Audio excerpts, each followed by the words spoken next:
के पो गरिबस्छ तिम्रो काममा जाने टाइम भएन ए फुली ओइ कुखुरालाई टाइममा चारो देऊ म अब काममा गएको है ल ल खाना बनाएर खाऊ म ढिलो हो भने ल म गएको ल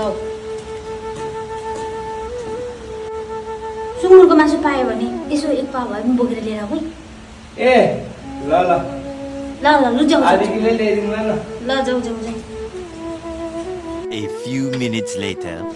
फुली ओइ के पो गर्दैछौ आऊ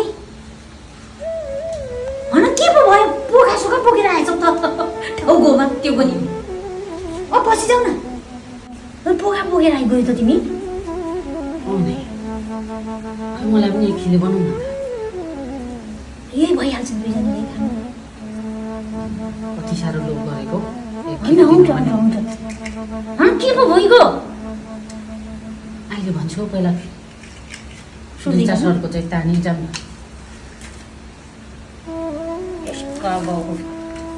लौ न हौ तिमी बाला ल तानो तानो म बालिदिन्छु अनि खबरी कागज छैन खबरी कागज छैन हेर न त्यहाँ अब जस्तै भयो यहाँ तल लागिसक्यो तान न है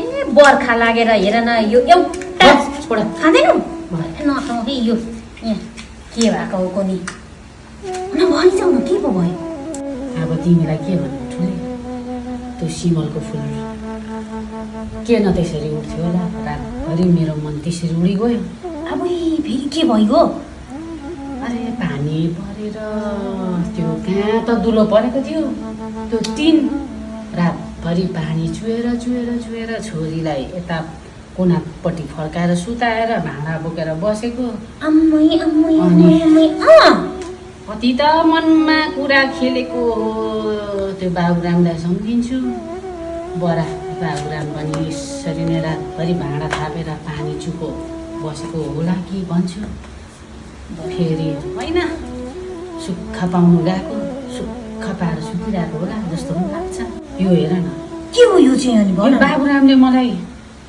अब त्यतिखेर मया गर्दा ल्याइदिएको गुनेहरू हो बाबुरामले बरा त्यो बाबुरामले चाहिँ एक फेर पनि सोच्छ कि सोच्दैन तिम्रो बारेमा ऊ चाहिँ रातभरि निन्द्रा लागेन ऊ बाबुरामले तिमीले गुनेको चेवेर आइबस्छ है फेरि चिनो यति छ त बरा 12 वर्षमा अब चिठी चपेटा त आएको थियो नि अनि छोरीले अब डढाइदिएको अनि अब यो त हेर न ठुली अब तिम्रो त घर पकाएको छ अनि यहाँ त अब भित्दैन नि त अनि म राखिदिन्छु मेरो बाक्सामा छ नि मेरो बाक्सा खाली नै छ ठुलो ल्याइदिएको छ मलाई ठुलेले ए बरा तिम्रो हेरी त रहेछ नि खोलेर नहेरी जाऊ हेर्दिन नै कहाँ हेर्छु बरा अब चिनो भने पनि नयाँ भने पनि झिर्नो आँस भने पनि यही हो के अब हेर दिनदिनै मेरो त ढाड दुखेर दुखेर दुखेर मरिजान्छु होला हौ सपना साह्रै निको त त्यसो त नभन के को मर्छौ अब कोनी हुँदैन मर्दैन मर्दैन के को मर्छौ अब कागले के भन्छ हौ भन होइन फेरि पनि त्यसो नभनी पो जाऊ छोरी छ राम्रैको होइन नै छोरी त छ नै अब साह्रै सपना पनि बिग्रिरहेको छ हौ मेरो त सपना नाथेको कुरा लिएर बेसी टेन्सन पो लिइबस्छ हौ म के हुँदैन त्यसो भन्छौ नै अब तिमी नै हो मेरो साथी सँगै मितेरी हितेरी म अगाडि नै मरि गयो भने चाहिँ यो बाबुरामको चिनो चाहिँ मेरो शरीरमाथि राख्दौ है के पो भनिजान्छ हौ बाबुराम नि मर्नेको कुरा किन गर्दैछौ तिमी आज बिहान बिहानै के पो भइगयो फेरि तिमीलाई आज होइन हौ रातभरि कम्ती त मेरो त मनमा कुरा खेलेन खेली बस्छ नि त्यो निष्ठुरीको एक फेर पनि सम्झिन्छ कि सम्झिँदैन त्यो बाबुराम मुर्दारले ऊ चाहिँ राम्रैको मर्नुको कुरा गरिबस्छ छोरी त्यति राम्रो तामाको मुना जस्तो कम्ती त राम्रो पढ्दैन त्यो नानीले कम्ती त ज्ञानी छैन छ नै अनि हो त नि अनि बेसी कुरा नखेलाइ पो जाऊ बाबुरामले सपनामा पो आइगयो भन्दै सोची पो बस्छ भन फेरि के हो आँखा त पिल पिल पिल गर्दैछौ त त्यसो नभन न हो नै रोइ पो जान्छ ऊ त घरिघरि न कति साह्रो माया बाबुराम नि लाग्छ नि हो कस्तो हो त्यति साह्रो माया पनि गरि नजाऊ आफूलाई रात दिन रुवाएको छ कति रुन्छौ भन त भयो त अब 12-13 वर्ष भइसक्यो, नानी नै 13 वर्षको भइसक्यो, राम्रैको। साह्रै त नगरी पो जाऊ। तिम्रो पो ठुले सँगै छ र तिमीलाई त्यस्तो लाग्दैन ठुली? अब हेर बर्खा मास आयो, एउटा छोरा मान्छे भयो, त्यो छाना पनि यसो ठिक गरिदिन्थ्यो, 2-4 घाँस जुटाउने मान्छे थियो। अब भरि नरोइजाऊ न, के गर्छौ त तिम्रो अब भाग्यमै त्यस्तो रहेछ त, के चाहिँ गर्छौ त? साह्रै अभागी रहेछ है ठुली। अभागी नि।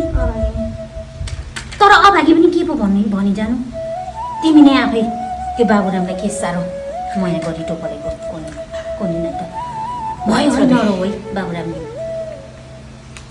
छोरीको अगाडि त रुन सक्दिनँ ठुली, अब तिम्रै अगाडि त त्यो आँसु देखाउने दुनियाँको अगाडि देखायो भने फेरि कति चाहिँ कमजोर आइमै रहेछ भनेर हेपी जान्छ।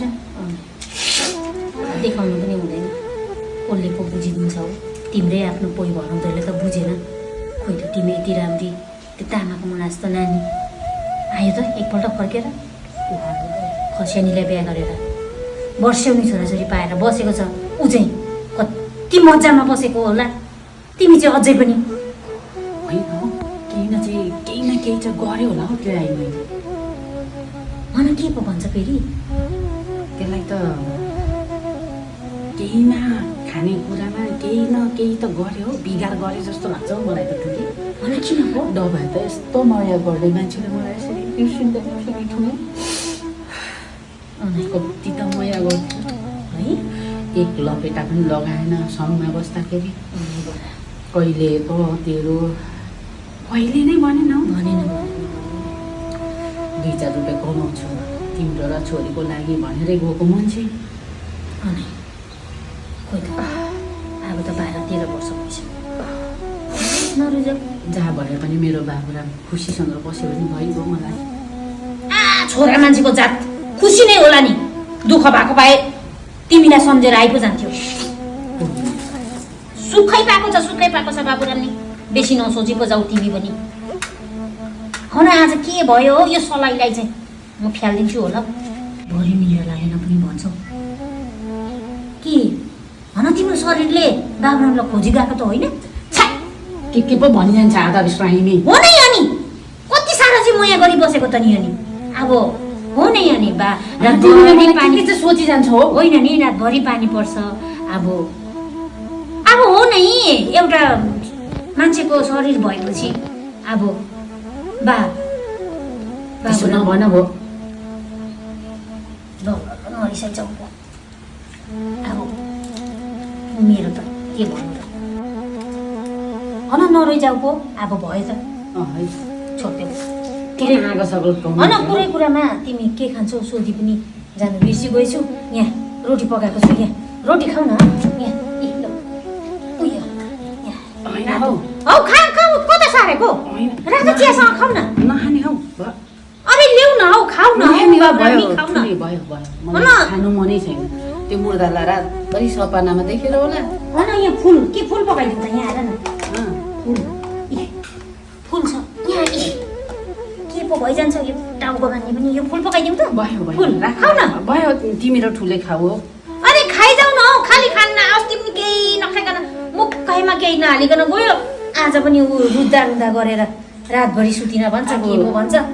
खै खानै मन लागेको छैन हौ आज पनि। के भयो त्यो मुर्दाको साह्रै याद आएर होला। अनि आफूलाई त साह्रै नमारी पो जाऊ है, खानेकुरा त खाँदै गर्नुपर्छ। गन्द्रको झोल बनाएको छु कि, अँ अब यसो झरीमा त गन्द्रको नि मिठै हुन्छ। नै मिठो हुन्छ नि, कहाँबाट ल्यायो? मेरो सकि गयो थियो नै परपराको। ए त्यही गन्द्रको झोलसँग खाने हौ। नमिठो भएको बेलामा त त्यस्तै खानुपर्छ क्या झोल चाहिँ। होइन नभए खाइजाऊ न, लिएर जाउँ त फुल नभए। भयो नानीले खान्छ लिएर जाऊ है, म हालिदिन्छु अहिले।